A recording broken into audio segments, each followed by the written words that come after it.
दोस्तों आज की इस वीडियो में हम आप लोगों के लिए कक्षा 12वीं अर्धवार्षिक परीक्षा 2021-22 के लिए अर्थशास्त्र के पेपर का सलूशन लेकर आ चुके हैं। दोस्तों इस वीडियो में हम आप सभी को अर्थशास्त्र के पेपर का सलूशन बताने वाले। दोस्तों अभी तक आप लोगों को कहीं पर भी इसका सलूशन नहीं मिलने वाला दोस्तों। तो सबसे पहले आपको यहाँ पर मिलने वाला सलूशन दोस्तों, अभी तक आप लोगों ने चैनल को सब्सक्राइब नहीं किया, सब्सक्राइब कर लीजिए दोस्तों, और ज़्यादा से ज़्यादा लोगों को शेयर कर दीजिए दोस्तों, ताकि सभी को सलूशन मिल जाए। दोस्तों चलिए बिना किसी देरी के हम लोग वीडियो को शुरू करते हैं।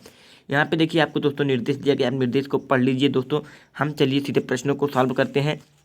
यहाँ पे देखिए आपका प्रश्न क्रमांक 1 है वस्तुनिष्ठ प्रश्न, यानी कि पहले आपको बहुविकल्पी प्रश्न दिया है, इसमें आपको दिया है सही विकल्प चुनकर लिखिए। दोस्तों यहाँ पे देखिए आपको तो दिख नहीं रहा होगा अच्छे से, लेकिन मैं आपको बोल के बता दे रहा हूँ ताकि आप इसको अच्छे से समझ जाएं। तो यहाँ पे देखिए आपको पहले दिया है व्यष्टि अर्थशास्त्र में सम्मिलित होता है। तो व्यष्टि अर्थशास्त्र में व्यक्तिगत इकाई सम्मिलित होता है, तो यहाँ पे आपका व्यक्तिगत इकाई सही हो जाएगा। उसके बाद दूसरा आपको आता है निम्न में से किस अर्थव्यवस्था से में निजी क्षेत्र एवं सार्वजनिक क्षेत्र का सम्मिलितता पाया जाता है। तो दोस्तों जिसमें निजी और सार्वजनिक दोनों क्षेत्र पाए जाते हैं उसे मिश्रित अर्थव्यवस्था कहते हैं। तो आपका मिश्रित वाला सही हो जाएगा। उसके बाद आपका दोस्तों तीसरा है जब कुल उपयोगिता अधिकतम होती है तब सीमांत उपयोगिता। तो दोस्तों जब कुल उपयोगिता अधिकतम होती है तो सीमांत उपयोगिता शून्य होती है। तो यहाँ पे देखिए आपका तीसरे में ऑप्शन दिया है शून्य होती है, तो यहाँ पे सही हो जाएगा। उसके बाद दोस्तों देखिए ऐसी वस्तुएं जिनका एक दूसरे के बदले प्रयोग किया जाता है। दोस्तों जिनका एक दूसरे के बदले प्रयोग किया जाता है उसे कहते हैं पूरक वस्तुएं। तो आपका पहला दिया है पूरक वस्तुएं। उसके बाद दोस्तों आपका अगला प्रश्न आता है मांग की कीमत तथा लोच कितने प्रकार की होती है। तो मांग की कीमत की लोच दोस्तों 3 प्रकार की होती है। तो यहाँ पे देखिए आपका 3 दिया है, पहले 3 सही हो जाएगा। उसके बाद दिया है मांग की लोच कीमत से क्या अभिप्राय है। तो कीमत के परिवर्तन के कारण मांग में परिवर्तन को ही कहते हैं मांग में कीमत का लोच, मांग की कीमत का लोच। तो आपका पहला इसका सही जवाब हो जाएगा। उसके बाद दोस्तों यहाँ पे देखिए आपको रिक्त स्थानों की पूर्ति करना है। तो दोस्तों इसमें देखिए कुछ क्लियर नहीं दिख रहा है, लेकिन दोस्तों इसका सलूशन मैंने इसलिए अभी तक खोजा नहीं। हम चलिए आगे प्रश्नों का सलूशन देख लेते हैं दोस्तों। ये फिल इन दी ब्लैंक्स वाला हम आपको अभी आगे बताते हैं। दोस्तों यहाँ पे देखिए आपका आ गया है, यहाँ पे देखिए दोस्तों आगे आपका चौथा प्रश्न सही जोड़ी बनाइए। यहाँ पे देखिए आपको बताना है कि किसमें कौन सा सही जोड़ी मिलाना है। दोस्तों इसमें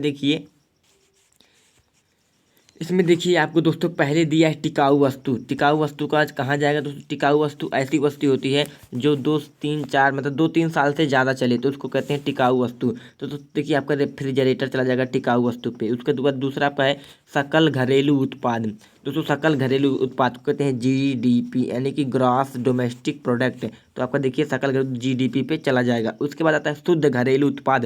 दोस्तों जब जीडीपी में से आपका मूल्य ह्रास घटा देते हैं तो आपका बचता है एनडीपी, जिसे शुद्ध घरेलू उत्पाद कहते हैं। तो यहाँ पे देखिए आपका एनडीपी पे चला जाएगा दोस्तों, यहाँ पे एनडीपी। उसके बाद आता है सकल राष्ट्रीय उत्पाद। दोस्तों सकल राष्ट्रीय उत्पाद होता है जीएनपी, सकल राष्ट्रीय उत्पाद, ग्रॉस नेशनल प्रोडक्ट। तो सकल राष्ट्रीय उत्पाद यहाँ पे देखिए आपका जीएनपी यहाँ पे दिया है, तो यहाँ पे सकल राष्ट्रीय उत्पाद पे चला जाएगा। उसके बाद शुद्ध राष्ट्रीय उत्पाद, अब इसमें से जब मूल्य ह्रास को हटाते हैं तो बचता है एनएनपी, यानी कि नेट नेशनल प्रोडक्ट। तो सकल राष्ट्रीय शुद्ध राष्ट्रीय उत्पाद, तो यहाँ पे देखिए आपका एनएनपी यहाँ पे चला जाएगा। उसके बाद दोस्तों प्राथमिक क्षेत्र। दोस्तों प्राथमिक क्षेत्र जो होता है कृषि से संबंधित होता है, तो कृषि तथा संबंधित क्षेत्र। उसके बाद दूसरा है लास्ट वाला आपका दिया द्वितीयक क्षेत्र। तो द्वितीयक क्षेत्र क्या होते हैं दोस्तों, विनिर्माण क्षेत्र होता है। तो यहाँ पे आपका निर्मित क्षेत्र हो जाएगा। यहाँ पे देखिए आपका सेवा क्षेत्र जो है तृतीयक क्षेत्र हो जाएगा। और दोस्तों यहाँ पे अर्जित आय, इससे कोई मतलब नहीं है इस मैच में। दोस्तों चलिए हम अब देख लीजिए, यहाँ पे आपका मैच हो गया, सही जोड़ी मिलाइए दोस्तों। यहाँ पे देखिए दोस्तों आपका चौथा प्रश्न आ गया, निम्न कथनों में से सत्य तथा असत्य लिखिए। कौन सा सत्य है कौन सा असत्य है दोस्तों यह बताना है। तो यहाँ पे देखिए आपका पहले आता है मुद्रा वह है जो मुद्रा का कार्य करे। तो दोस्तों मुद्रा वह है जो मुद्रा का कार्य करे, यह दोस्तों आपका सत्य है। तो यहाँ पे आपको लगाएंगे सत्य, मुद्रा वह है जो मुद्रा का कार्य करे। इसको होर्टले बिदर ने मुद्रा की परिभाषा में बताया था, होर्टले बिदर। उसके बाद दोस्तों कह रहा है चेक, हुंडी, बिल आदि साख का उदाहरण है। दोस्तों यह सत्य है, ये सब साख के उदाहरण है। उसके बाद दोस्तों आपका अगला प्रश्न आता है तीसरा, वस्तु विनिमय प्रणाली में इच्छाओं का दोहरा संयोग आवश्यक है। तो दोस्तों यह एकदम सत्य है, बिना इच्छाओं के दोहरे संयोग के हम वस्तु विनिमय प्रणाली नहीं कर सकते। उसके बाद दोस्तों किन्स का रोजगार सिद्धांत प्रभाव पूर्ण मांग पर निर्भर है। तो यह भी सत्य है दोस्तों। उसके बाद आपका अगला है उपभोग एवं भाग्य। उपभोग एवं आय का संबंध उपभोग फलन कहलाता है। दोस्तों यह भी सत्य है। और दोस्तों जो आपका लास्ट वाला है यही केवल असत्य है, बाकी आपका सब सत्य है। उसके बाद दोस्तों यहाँ पे देखिए आपका हो गया सत्य असत्य। अब आता है एक वाक्य में उत्तर दीजिए। दोस्तों यहाँ पे देखिए आपको एक वाक्य में उत्तर देना है। आपको पहले इसमें दो का फुल फॉर्म देना है, यानी कि इसमें कह रहा है एमपीसी का फुल फॉर्म क्या होगा। तो एमपीसी का दोस्तों दो प्रकार से फुल फॉर्म लिख सकते हैं यहाँ पे, या तो मार्जिनल प्रोस्पेरिटी टू कंज्यूम, या तो आप लिख सकते हैं मौद्रिक नीति समिति, मॉनेटरी पॉलिसी कमेटी। एम से मॉनेटरी, उसका पी से पॉलिसी, उसके बाद आप सी से लिखेंगे कमेटी। तो दोस्तों यहाँ पे होगा मॉनेटरी पॉलिसी कमेटी, यानी कि मौद्रिक नीति समिति। तो यहाँ पे हो गया मौद्रिक नीति समिति। उसके बाद दोस्तों एमपीएस का फुल फॉर्म क्या होगा। एमपीएस का मतलब होता है दोस्तों मिनिमम परफॉर्मेंस स्पेसिफिकेशन। तो यहाँ पे हो गया दोस्तों इसका एमपीएस का। उसके बाद आपका दोस्तों तीसरा आता है भारत को केंद्रीय बैंक का नाम बताइए। तो भारत का केंद्रीय बैंक दोस्तों है रिजर्व बैंक ऑफ इंडिया। तो reserve bank of India Bharat का केंद्रीय बैंक है, रिजर्व बैंक ऑफ इंडिया। तो भारत का एक केंद्रीय बैंक है। उसके बाद दोस्तों आपका नाम यहाँ पे देखिए एसबीआई का पूर्ण रूप लिखिए। तो एसबीआई का पूर्ण रूप क्या होता है दोस्तों, स्टेट बैंक ऑफ इंडिया। तो आपको यहाँ पे आएगा स्टेट बैंक ऑफ इंडिया। उसके बाद दोस्तों पांचवा है साख का अर्थ है। दोस्तों साख क्या होता है, जब हम किसी से साख लेते हैं, क्या कहीं बैंक से या किसी से जो हम ऋण प्राप्त करते हैं उसी ऋण को साख कहते हैं। उसके बाद दोस्तों CRR, तो कैश रिजर्व रेशियो, यानी कि दोस्तों आपका नगद संरक्षित अनुपात, हिंदी में लिखेंगे नगद संरक्षित अनुपात, और इंग्लिश में लिखेंगे तो कैश रिजर्व रेशियो। तो दोस्तों कैश रिजर्व रेशियो लिखेंगे आप इंग्लिश में।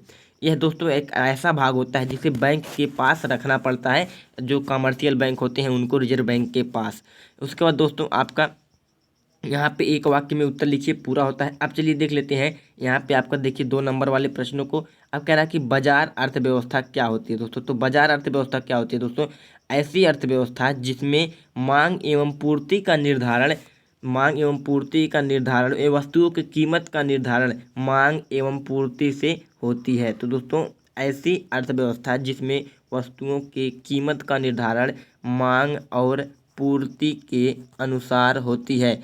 या फिर ऐसे लिख सकते हैं दूसरा परिभाषा, बाजार अर्थव्यवस्था वह अर्थव्यवस्था है जिसमें उत्पादन, उपभोग, विनिमय, वितरण आदि का संचालन जनता के कल्याण को ध्यान में रखकर किया जाता है। तो इसको हम बाजार अर्थव्यवस्था कहते हैं। तो इस प्रकार से आप बाजार लिख सकते हैं। उसके बाद दोस्तों व्यष्टि अर्थशास्त्र क्या है। दोस्तों व्यष्टि अर्थशास्त्र ऐसा अर्थशास्त्र है जिसमें व्यक्तिगत इकाइयों का अध्ययन किया जाता है। तो आपका व्यष्टि अर्थशास्त्र हो गया दोस्तों। उसके बाद आपका आता है उपयोगिता किसे कहते हैं। तो दोस्तों उपयोगिता क्या होती है दोस्तों, जो कोई भी वस्तु होती है उसमें जो संतुष्टि का गुण होता है, यानी किसी भी वस्तुओं में उपयोगिता वह होती है जिसमें संतुष्टि का गुण हो दोस्तों,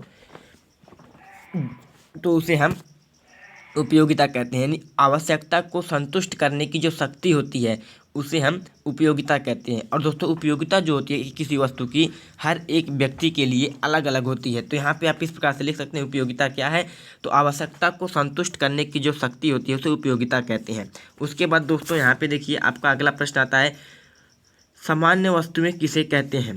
या तो फिर आप देखिए सीमांत उपयोगिता क्या है। तो सीमांत उपयोगिता मतलब क्या होता है दोस्तों, ऐसी उपयोगिता जैसे कि मान लो हमने 10 केले खाए तो 10 केले में हमको 200 यूटिल्स का हमको संतुष्टि प्राप्त हुआ। लेकिन अगला जब केला खाते हैं तो हमको मान लो हमको 230 का यूटिल्स का हमको मिल गया संतुष्टि। तो इसमें दोस्तों जो 30 बढ़ा है, तो किसी अतिरिक्त इकाई के उपभोग से जो हमको संतुष्टि प्राप्त होती है, जो उपयोगिता प्राप्त होती है, उसे हम सीमांत उपयोगिता कहते हैं। तो इस प्रकार से आप लिख सकते हैं। इसके बाद दोस्तों आपका अगला प्रश्न आता है सामान्य वस्तुएं किसे कहते हैं। तो सामान्य वस्तुएं दोस्तों ऐसी वस्तुएं होती हैं जिनका आय बढ़ने पर मांग भी बढ़ता है और आय घटने पर उनका मांग भी घट जाता है। तो ऐसी वस्तुएं सामान्य वस्तुएं कहलाती हैं दोस्तों। आय बढ़ने पर यानी कि आय बढ़े तो उस वस्तु की मांग भी बढ़े, और यदि आय घटे तो उस वस्तु की मांग भी घटे। तो ऐसी वस्तु सामान्य वस्तु कहलाती है।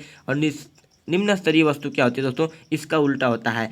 आय बढ़ने पर मांग घटती है और आय घटने पर मांग बढ़ती है, उसे हम निम्न स्तरीय या घटिया वस्तुएं कहते हैं। उसके बाद दोस्तों यहाँ पे देखिए 8 तक हो गया। अब आपका प्रश्न क्रमांक 9 आता है दोस्तों। यहाँ पे उत्पादन फलन से क्या अर्थ है, अथवा करके कुल उत्पादन से क्या अर्थ होता है, बाजार का क्या अर्थ है, पूर्ण प्रतियोगिता बाजार का क्या अर्थ है, पूर्ति का अर्थ लिखिए, अथवा करके देखिए दोस्तों। इन सभी प्रश्नों को आप दिया है। तो दोस्तों इन सभी प्रश्नों का फिल इन द ब्लैंक्स का सलूशन यदि आप चाहते हैं दोस्तों, तो इस वीडियो पे 1 के लाइक जल्दी से जल्दी जितना हो सके कर दीजिए, उतना ही जल्दी आपको इसका सलूशन मिल जाएगा दोस्तों। तो चलिए दोस्तों, मिलते हैं अगले वीडियो में।